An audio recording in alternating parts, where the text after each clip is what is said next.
Welcome back to a daily dose of good news. It is one thing to decide on a course of action when things are calm and you have time to work it through.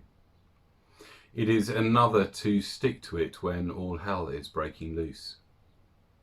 In today's extract, we see Jesus calm in the eye of the storm, determined to follow through with the plan that his Heavenly Father has laid out for him.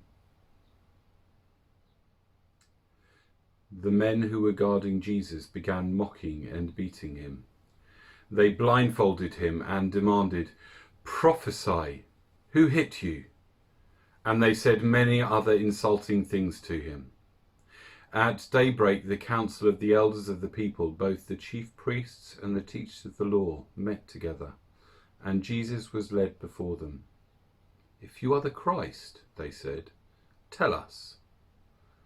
Jesus answered, "If I tell you, you will not believe me. And if I asked you, you would not answer. But from now on, the Son of Man will be seated at the right hand of the mighty God." They all asked, "Are you then the Son of God?" He replied, "You are right in saying I am." Then they said, "Why do we need any more testimony? We have heard it from his own lips." Then the whole assembly rose and led him off to Pilate. And they began to accuse him, saying, "We have found this man subverting our nation. He opposes payment of taxes to Caesar and claims to be Christ, a king." So Pilate asked Jesus, "Are you the king of the Jews?" "Yes, it is as you say," Jesus replied. Then Pilate announced to the chief priests and the crowd, "I find no basis for a charge against this man." But they insisted, "He stirs up the people all over Judea by his teaching. He started in Galilee and has come all the way here." On hearing this, Pilate asked if the man was a Galilean. When he learned that Jesus was under Herod's jurisdiction, he sent him to Herod, who was also in Jerusalem at that time. When Herod saw Jesus, he was greatly pleased, because for a long time he had been wanting to see him.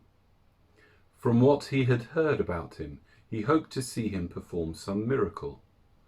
He plied him with many questions, but Jesus gave him no answer. The chief priests and the teachers of the law were standing there, vehemently accusing him. Then Herod and his soldiers ridiculed and mocked him. Dressing him in an elegant robe, they sent him back to Pilate.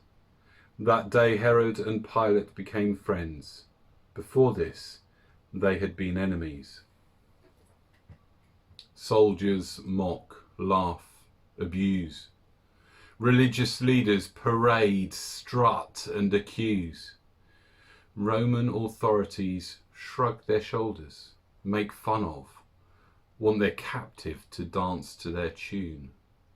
And Jesus, through it all, remains steadfast, serene. Jesus knew that it wasn't the Roman authorities in charge. It wasn't the religious leaders who pulled the strings. It wasn't the guards who had the authority. He was there on a mission from God. His charge, to see it through. And so he endured. He answered. He kept his focus.